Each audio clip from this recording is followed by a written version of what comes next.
အားလုံးမင်္ဂလာပါဒီနေ့ကတော့ကျွန်တော်ကတော့ဒီ figure အယုတ်လေးတွေအကြောင်းလေးနည်းနည်းပြောပါမယ်ပြောပါမယ်ဆိုတာထက်ကိုအဲ့လိုအယုတ်လေးတွေစုဆောင်းသူတွေရဲ့စိတ်ခံစားမှုလေးတွေကို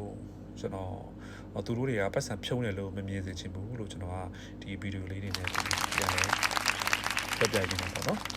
ဒီ figure လေးတွေအကြောင်းလေးကိုကျွန်တော်ရဲ့ခံစားချက်လေးကိုကျွန်တော်ပြပြမှာဖြစ်ပါတယ်ကျွန်တော်လက်ထက်မှာတော့အယုတ်လေးတွေကတော့အများကြီးပဲအချို့ဒီ figure လေးတွေကိုကျွန်တော်ဝယ်တယ်ဆိုတာလည်းအချို့လူတွေရဲ့အမြင်မှာတော့ပတ်စံဖြုံးတယ်လို့ပဲမြင်ပါတယ်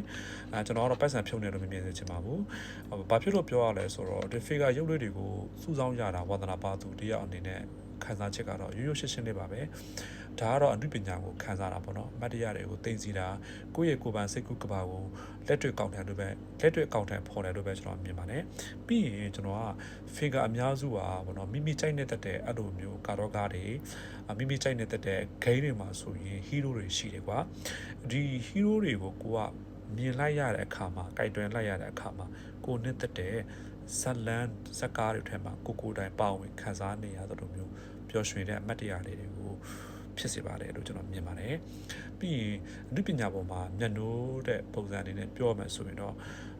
အနုပညာသမားတော်များများတွေကကြတော့အဲ့လိုမျိုး detail လေးတွေကိုရမ်းကြိုက်တယ်အဲ့လို detail လေးတွေပေါ့နော်ပြီးရင်ကာလာလေးတွေပြီးနောက်တစ်ခုကိုနေကိုဟန်လေးတွေအဲ့လိုမျိုးချစ်စရာကောင်းတယ်ပေါ့ဗျာကိုနေကိုဟန်လေးတွေကလည်းချစ်စရာကောင်းတယ်ပေါ့ဒါကလည်းအဲ့လိုတာမန်အဲ့လိုမျိုးဒီရုပ်လေးတွေကိုကြည့်ပြီးတော့ကိုကကြည်နူးပီတိဖြစ်နေရတာပေါ့ဗျာပြီးနောက်တစ်ခုကလည်းဒါတာမန်ကစားစရာထက်အနုပညာလက်ရာတစ်ခုပိုက်ဆိုင်ထားသလိုပဲကျွန်တော်မြင်သိချင်ပါတယ်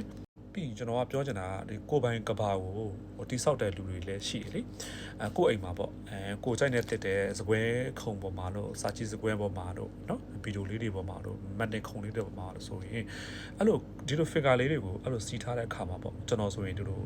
figure လေးတွေကိုစီးထားတဲ့အခါမှာဆိုရင်ကိုတက်တိသက်နေရာလေးလိုဖြစ်သွားတယ်စိတ်ပစ္စည်းမှုတွေရှိတဲ့အခါမှာကိုနဲ့တက်တဲ့ဇက်ကောင်လေးတွေကိုစီနေတာလေးကိုအဲ့လိုစစ်စီရည်နဲ့ကြီးလိုက်ရတဲ့အခါမှာရေခုံတန်တွေကချရနဲ့မတူဘူးလို့ကျွန်တော်ထင်တယ်ပေါ့နော်ကဲအနှစ်ချုပ်ပြောရမယ်ဆိုရင်တော့ figure စုဆောင်းသူတယောက်ကဒါဟာပိုက်ဆံဖြုံတယ်လို့မမြင်စေချင်ပါဘူးစိတ်ပျော်ရွှင်မှုဝယ်ယူတယ်လို့ပဲမြင်စေချင်ပါတယ်အယုတ်လေးတွေကတော့စကားတော့မပြောဘူးပေါ့နော်စကားတော့ပဲပြောမလဲပေါ့နော်ဒါပေမဲ့သူတို့တွေကိုကြည့်လိုက်ရတဲ့အခါမှာစုဆောင်းသူတယောက်ရဲ့စိတ်ကိုခွန်အားပေးနိုင်စွမ်းရှိတယ်လို့ကျွန်တော်မြင်ပါတယ်တိတ်ကိုယ်တိုင်ရောဘယ်လိုဇက်ကောင်မျိုးတွေဒါမှမဟုတ်ဘယ်လို figure မျိုးတွေကိုနဲ့တည်တယ်လဲလို့ကျွန်တော်ရဲ့ဒီဗီဒီယိုလေးအောက်မှာရှိပေးခဲ့ပါဦးကဲကြည့်ရှုပေးတဲ့တယောက်ချင်းစီတိုင်းကိုလည်းကျေးဇူးအများကြီးတင်ပါတယ်အားလုံးတတာ